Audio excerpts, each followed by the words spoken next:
مرشد دنیا سے چلے جاتے ہیں تو کیا مرید سے تعلق رہتا ہے، اور کیا وہ اپنے مرید کا ایسے ہی خیال رکھتے ہیں جیسے کہ دنیا میں رکھتے تھے؟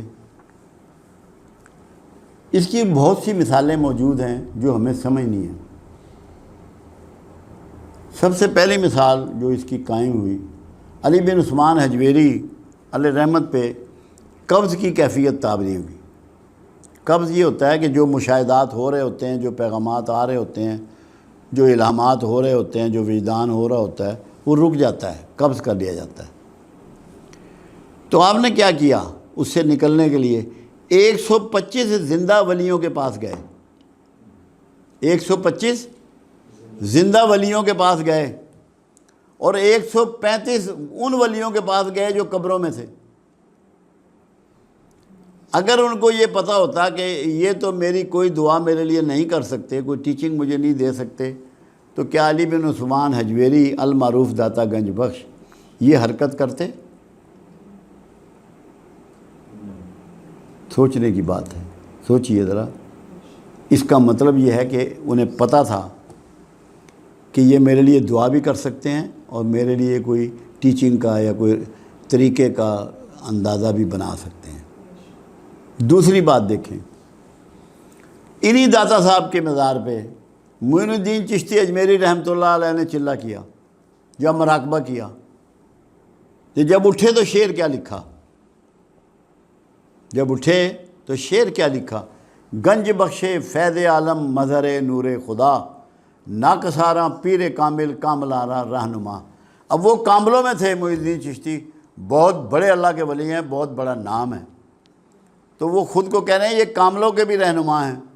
اگر رہنمائی میسر نہ آتی تو کیا یہ جھوٹ شعر لکھتے وہ؟ جی یہ ذرا غور طلب باتیں ہیں۔ دوسری بات، 600 سال سے زیادہ گیپ ہے علامہ اقبال کا اور جلال الدین رومی کا۔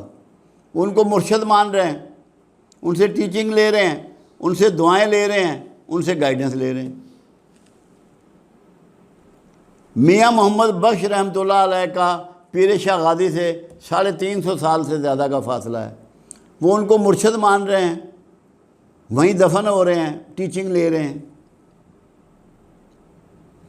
کیونکہ رسول اللہ صلی اللہ علیہ وسلم کے مطابق سچے خواب نبوت کا 46واں حصہ ہیں، جاری رہیں گے، الہام جاری رہے گا، القاء جاری رہے گا، وجدان جاری رہے گا۔ یہ سارے نالج کے سورس ہیں، صرف وہی اللہ نے موقوف کی جو کہ نبیوں کو آتی ہے، صرف وہ مخصوص ہے پیغمبران کے لیے، وہ موقوف کی۔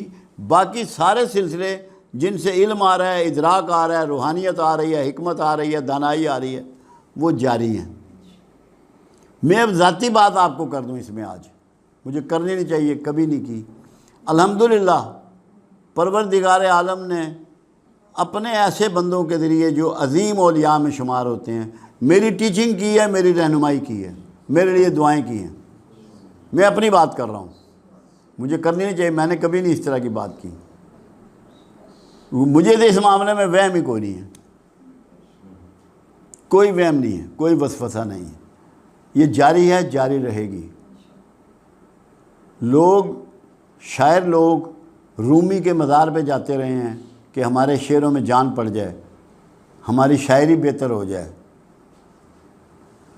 امام شافعی رحمۃ اللہ علیہ نے امام ابو حنیفہ رحمۃ اللہ علیہ کے قبر پہ جا کے نوافل ادا کیے ہیں کہ میری دعائیں قبول ہو جائیں۔ تو اگر ان لوگوں کا رول نہیں ہے، یہ دوسرے مردوں کی طرح ہیں، تو پھر تو بات نہیں بنے گی۔ تو یہ لوگ اپنی قبروں میں بھی دعائیں کرتے ہیں اور آپ کی تعلیم و تربیت کا بھی بندوبست کرتے ہیں۔ میں نے اور بھی بہت سی جگہ، بہت سے واقعات میں ان لوگوں سے ٹیچنگ لی ہے، دعائیں لی ہیں، جن کا میں فرداً ذکر نہیں کرنا چاہتا۔ ابھی بھی جب کبھی ضرورت پڑتی ہے تو کہیں نہ کہیں ان سے آگاہی ہم لیتے ہیں، یہ دیتے ہیں۔ لوگوں کے مختلف نظریات ہیں، بہت سارے لوگ ان سب کو مردہ سمجھتے ہیں، وہ سمجھتے رہیں۔ ہمیں تو یہ پتہ ہے کہ ان کا فیض جاری ہے، کیونکہ اللہ کی ایک سنت ہے جو بدر کے ایک واقعے میں سمجھ میں آئی۔ ایک اصحابی بدر سے ایک گناہ کمٹ ہو گیا، گناہ سرزد ہو گیا، تو عمر فاروق رضی اللہ تعالیٰ عنہ رسول اللہ سے بولے صلی اللہ علیہ وسلم کہ یہ ملعون ہے۔ انہوں نے کہا نہیں عمر، یہ اصحاب بدر میں سے ہے، اللہ ان پہ انعام کر چکا، اپنے راضی ہونے کا اظہار ان سے کر چکا، اس نے اپنے اوپر حد لگوا لی ہے، اس کو خبردار اب ملعون مت کرو۔ اللہ کی سنت یہ ہے کہ جو انعام کسی کو دے دیتا ہے اس سے واپس نہیں لیتا۔ موت کا مطلب نہیں ہے کہ جن اولیاء اللہ کو اس نے اولیائی پہ فائد کر دیا ان کو مرنے سے معزول کر دے گا۔ اللہ کا یہ سنت اور یہ طریقہ نہیں ہے، یاد رکھنا یہ بات۔